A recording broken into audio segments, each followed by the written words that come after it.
ओम गुरुभ्यो नमः। ब्रह्म तत्व सत्संग में आप सबका स्वागत है। हम अष्टांग योग की 8 गहरी साधनाओं को समझते हुए आचरण करते हुए ब्रह्मानुभूति करने की, आत्म साक्षात्कार करने के प्रयास में है।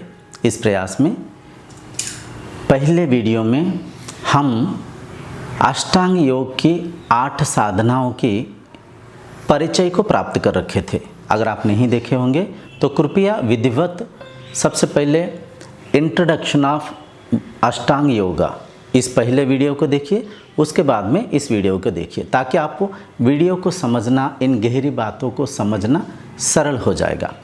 हम पहली वीडियो में समझे थे अष्टांग योग में 8 साधनाएं हैं।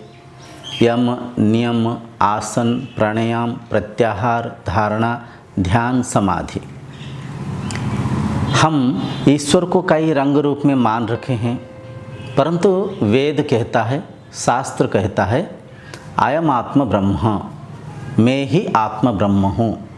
तत्त्वम असि, तत् मतलब वह, त्वम मतलब आप, असि मतलब हो, वह आप ही हो। जिस परमात्मा को, जिस परम ब्रह्म को आप बाहरी भौतिक वस्तु पदार्थ में ढूंढ रहे हो, वह आप स्वयं हो। तो स्वयं की नित्य पदार्थ को, निराकार सत्ता को समझने के लिए, ना केवल समझने के लिए, अनुभव के माध्यम से ब्रह्मानुभूति करने के लिए हम प्रयास कर रहे हैं। तो इस प्रयास में जो पहली साधना है यम साधना है। यम में भी 5 साधनाएं हैं।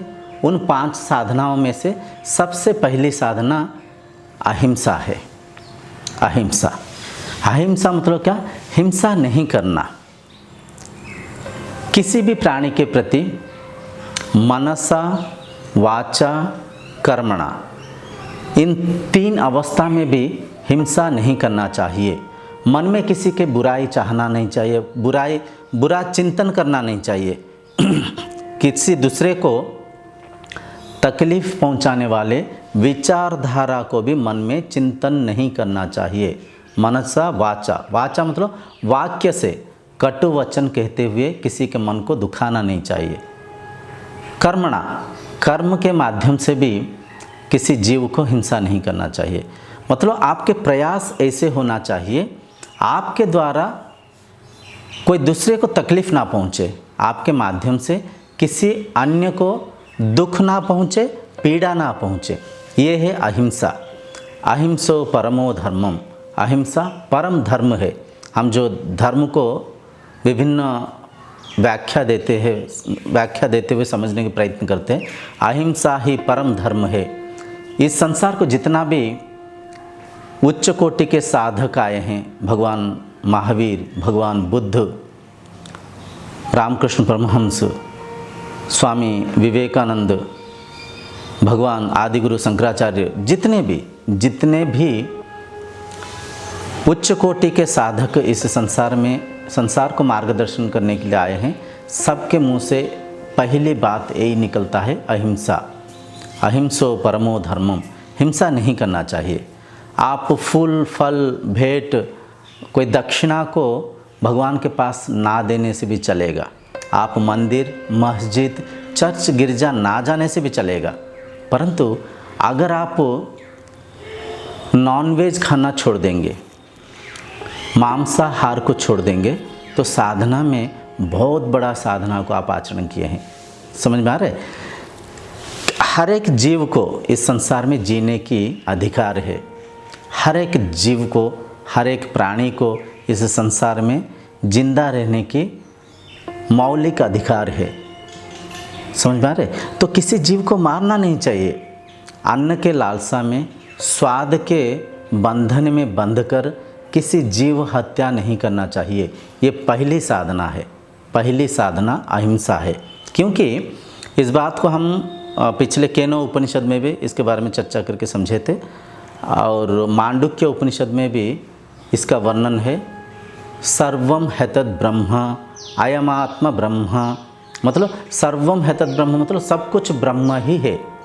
ये जो संसार को हम देख रहे हैं, एक चींटी भी वही ब्रह्म है, एक मछली भी, एक मुर्गी भी, हर हर प्राणी में, हर आकार आकृति में वही एक ब्रह्म है। उदाहरण के तौर पे हम सोने के कई सारा अलंकार को देखते हैं, गले की हार, हाथ की कंगन, कान के बालियाँ, नाक की नथुनी, ये सब आकार आकृति में अलग दिखने के बावजूद इन सब अलंकार के जो आधार है, जो मूल पदार्थ है, वो सोना ही है। तो सोना ही विभिन्न आकार अलंकार के रूप में दृश्यमान हो रहा है। ठीक उसी न्याय से ये जो संसार को हम देख रहे हैं, ये संसार में प्रत्येक प्राणी में वह ब्रह्म ही है। ब्रह्म बोलना भी थोड़ा सा अलग हो जाएगा। आप स्वयं है, आप स्वयं है। इसी एकता को पहचानने के लिए, स्वयं के विराट तत्व को, स्वयं के विश्व रूप को देखने के लिए ही हम साधनारत है, हम आध्यात्मिकता को आचरण कर रहे हैं। तो आध्यात्मिकता में सर्वप्रथम पहली साधना अहिंसा है। तो यहाँ पे एक गुजारिश करना चाहूँगा, अगर आप कुछ नॉनवेज खाते हैं, मांस मछलियाँ खाते हैं, प्रयास करिए उससे त्यागने की। ठीक है जी। देखिए, इसी संसार को हम अगर गहराई से परखेंगे, एक मनुष्य दूसरे मनुष्य को अगर कोई पिटाई कर दे या तो कोई चाकू से किसी को चाकू मारने की कोशिश करे या तो मारने की कोशिश करे, तो उस व्यक्ति को कानूनन अपराध दर्शाया जाता है, उस व्यक्ति को जेल में डाला जाता है। ठीक है जी। तो मनुष्य अगर मनुष्य को मारने से जेल में डालते थे, तो मनुष्य अगर कोई प्राणी को हत्या करने से भी जेल में डालना चाहिए, जबकि डालते भी है। वन्य प्राणी को, जंगल में जीने वाले कोई हाथी को, कोई शेर को, अगर कोई हिरन को आप शिकार करेंगे तो आपको पता है जंगली जानवर को शिकार करेंगे तो आप कानूनन अपराधी है, आपको जेल में डाल दिया जाता है। तो यहाँ पे एक विवेकी होकर एक गहरी बात को समझना चाहिए, क्या जंगल में जो प्राणी घूम रहा है उसी में ही प्राण है, उसी में ही ब्रह्म है? जो जीव जंतु को हम पालते हैं, जो घर में उन्हें हम अपना के रखते हैं, क्या उनमें प्राण नहीं है? क्या उनमें जीव नहीं है? क्या उनके अंदर मन नहीं है, पीड़ा नहीं है? समझना चाहिए। हम आँख होते हुए भी अंधों के जैसे व्यवहार कर रहे हैं। हम अविवेकी बन रखे हैं, जीव के लालसा में, धन संपत्ति के लोभ में हम जानबूझकर अपनाया हुआ प्राणियों को, समझ पा रहे, मतलब जंगली जानवर नहीं, गृहपालित जो अपना जानवरों को, अपनाए हुआ जानवरों को काट के मार के मांस के रूप में खा रहे हैं और साधना को हनन कर रहे हैं, शरीर को पतन कर रहे हैं, संस्कार को दूषित करते जा रहे हैं। तो इस बात को बिल्कुल मन में बिठा लीजिए। मनुष्य रूपी हमें कोई अगर कुछ बात बोल दें, हम भड़क जाते हैं, हम तुरंत रिप्लाई दे देते। कितना हिम्मत है आपको, इतना बड़ा शब्द को उच्चारण किए मेरे सामने, कितना हिम्मत है आपको, आप मुझे राक्षस बोल दिए। कुछ भी अगर आपको कोई दुष्व्यवहार करे, कोई आपको अगर कोई बुरा शब्द को, कटु वचन को प्रयोग करे, तो आप कितना भड़क जाते हैं। तो इस बात को बिल्कुल मन में परखिए। वह प्राणी, जो प्राणी आपको ही सब कुछ मान रखा है, आपके आश्रम में जी रहे हैं। वैसे तो हर एक प्राणी अपने आप जी सकता है, जीने के लिए प्रकृति में सब कुछ उनके लिए उपलब्ध है। आप उन्हें अपना के स्वार्थ के योजना करते हुए मुर्गियों को कहीं पे घर के अंदर बंदी करके रखते हैं, भेड़ बकरियों को कहीं पे आप कुछ घर में या तो कोई व्यवस्था करके उनको कहीं पे बंदी करके रखते हैं, मछलियों को कहीं स्वयं के तालाब में उनको भी बंदी करके रखते हैं। तालाब में मछली को पालने की उद्देश्य क्या है? मारना ही है, हत्या करना है, उनके द्वारा पैसा कमाना है।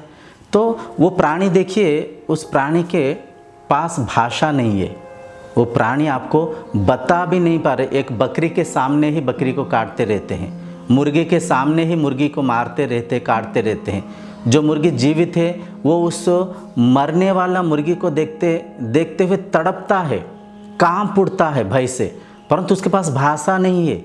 वो आपको बोल नहीं पा रहे, मुझे छोड़ दो, मुझ पे दया करो, मुझ पे क्षमा करो, मुझे छोड़ दो, हे प्रभु आप ही मेरा सब कुछ मान के मैं आपके पास जी रहा था, मुझे मत मारो, मुझे मत मारो। तो इस बात को ना हम फील करना चाहिए, इस बात को हम महसूस करना चाहिए, परखना चाहिए, इस बात की गहराई को हमें समझना चाहिए। तो जीव हत्या महापाप है। कोई भी जीव को खुद के स्वार्थ के लिए मारना नहीं चाहिए। गोमाता बोलते हैं, गाय के गले में रस्सी डाल के बांध के रखते हैं। क्या आप स्वयं की माँ को इसे बांधेंगे? सोचने वाला बात है, परखने वाला बात है। तो कोई भी जीव को पीड़ा नहीं देना चाहिए। संसार में जीने के लिए हर एक जीव का मौलिक अधिकार है। और इस बात को बिल्कुल मन में बिठा लीजिए, इस अहंकार को मन से बिल्कुल त्याग करिए। आपके बिना हर एक जीव जी सकता है। गाय को बांध के रख के चारा खिलाने की आवश्यकता नहीं है। गोमाता को अगर छोड़ दे, वो अपने आप जी सकता है। वो अपने आप चारा ढूंढ लेगा, अपने आप खाएगा, अपने आप कहीं पेड़ के नीचे विश्राम करेगा, वो जी सकता है। नदी के पानी को पी पाएगा, वो जी सकता है और जीता था। मनुष्य स्वयं के लोभ रूपी लाभ के लालसा में कुछ पाने की कामना के साथ जीव जंतुओं को बांध के पालता है और खुद पाला हुआ जीवों को, खुद पाला हुआ उन बेचारे निरीह प्राणी को खुद मार के खाता है, दूसरों को खिलाता है। तो जीव हत्या महापाप है। अहिंसा को आचरण करना चाहिए, ना केवल मनुष्य के साथ, हर एक प्राणी के साथ आप ब्रह्म भाव से व्यवहार करना चाहिए, क्योंकि आप ब्रह्म ज्ञान की साधना रत है। आप इस बात को समझते हुए, विवेकी होकर परखते हुए आप ब्रह्मानुभूति करने की इस यात्रा में है। तो इस बात को बिल्कुल आप जेहेतु साधक है, आप श्रेष्ठ है, आप इस बात को परखना चाहिए। मुझसे किसी की दुख ना पहुँचे, मैं किसी के दुख के कारण ना हो। ठीक है जी। एक सबसे पहले तो कोई भी जीव जंतु को बांध के घर में पालना नहीं चाहिए। प्रकृति में प्राकृतिक भाव से जैसे आप जीते हैं, वैसे ही उनको भी जीने के अधिकार है। उनको छोड़ देना चाहिए, अपनी हाल में, अपनी स्वेच्छा में उनको छोड़ देना चाहिए। जैन धर्म में आप देखे होंगे, मुंह में एक पट्टी बांधते हैं। देखिए कितना गहरी साधना है वहाँ पे। कहीं बातचीत करते समय कोई मक्खी मच्छर हो गया या तो कोई कीटाणु भूताणु हो गया, कहीं उनके मुंह के अंदर चले ना जाए, वो मर ना जाए। जैन गुरुओं के पास आप देखे होंगे एक मोर पंख होता है। वो मोर पंख में वो क्या करते हैं, जहाँ कहीं पे बैठना है वहाँ पे थोड़ा सा झाड़ू मारते हैं। जीव जंतुओं को, कोई चींटी हो गया, कोई अगर जीव है, उसे हटाते हैं और वहाँ पे बैठते हैं। तो इस बात को बिल्कुल मन में परखिए।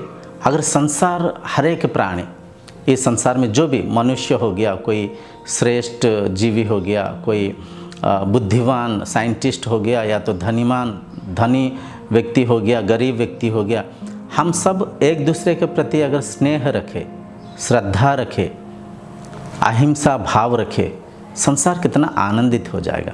एक दूसरे की भावना की कदर करें, एक दूसरों की आवश्यकता को हम पहचानें, एक दूसरों की मनोस्थिति को हम सम्मान करें, तो सोचिए कितना आनंद हो जाएगा, कितना एक परिवार हम बन जाएंगे, कितना खुशी लगेगा।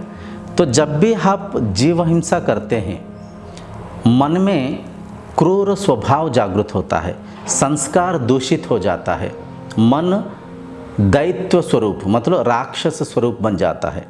तो मन जब क्रूर बन जाएगा, मन में तमोगुण को धारणा करेंगे, मन चंचल रहेगा, मन अस्थिर रहेगा, मन साधना में लग नहीं पाएगा, मन स्वयं को पहचान नहीं पाएगा। समझ में आ रहे? ब्रह्म रूपी आप मन के ऊर्ध्व में है। मन इंद्रियों को एक वस्तु के रूप में विनियोग कर रहे हैं।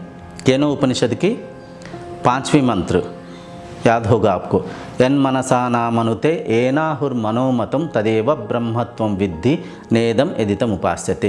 ये मन ब्रह्म को देख नहीं पाएगा। इस मन जिस सत्ता से परिचालन हो रहा है, या तो जो शक्ति इस मन को एक वस्तु के रूप में विनियोग कर रहे हैं, तदेव ब्रह्मत्वं विद्धि, उस सत्ता को, उस मन के दृष्टा को तुम ब्रह्म के रूप में पहचानो। तो आप मन के ऊर्ध्व में है।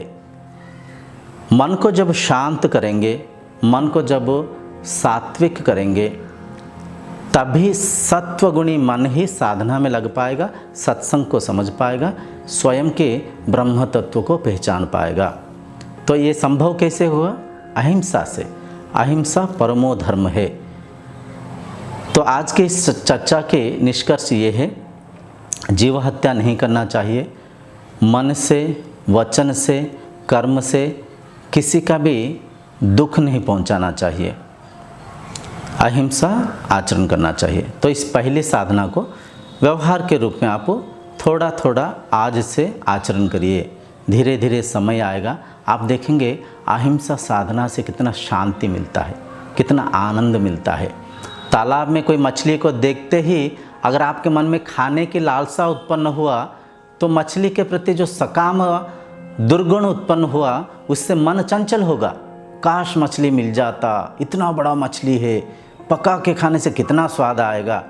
वही अगर निष्काम भाव से, श्रद्धा से, खाने की लालसा के बिना उस मछली को अगर देखेंगे, तत्क्षणिक शांति मिलेगा, तत्क्षणिक सुख मिलेगा। उस मछली की तैरती हुई उस जो तैरती हुई ढंग से ही, उस मछली के सुंदरता से ही, उस मछली के शांतता से ही आपके मन में खुशी जागृत होगा, आपके मन में उत्साह जागृत होगा। हम घरों में एक्वेरियम रखते हैं। एक्वेरियम क्यों रखते हैं? मछली को देख के खुश होने के लिए, खा के नहीं। तो वही भाव को जब मछली के प्रति श्रद्धा प्रेम भाव से आप देखेंगे, देखिए तत्क्षणिक सुख मिलेगा, तत्क्षणिक आनंद मिलेगा, उसी समय ही आनंद प्राप्त हो जाएंगे। तो जब अहिंसा को आचरण करेंगे, निहायत परमानंद स्थिति में मन को रख पाएंगे, मन को शांत कर पाएंगे। स्वयं के ब्रह्म तत्व को पहचानने में यह अहिंसा साधना आपको सहायक हो सकता है। तो आज की चर्चा को यहीं पर रखेंगे। आगामी वीडियो में हम दूसरी साधना को सीखेंगे जो कि सत्य है। अहिंसा के बाद जो द्वितीय साधना सत्य के बारे में चर्चा करेंगे, समझेंगे और उसे आचरण करने के प्रयास करेंगे। आशा करता हूँ इन तमाम बातों को आप जीवन में आचरण करेंगे। अगले वीडियो तक आपसे विदाई लेता हूँ। तब तक ओम शांतिर्भवतु।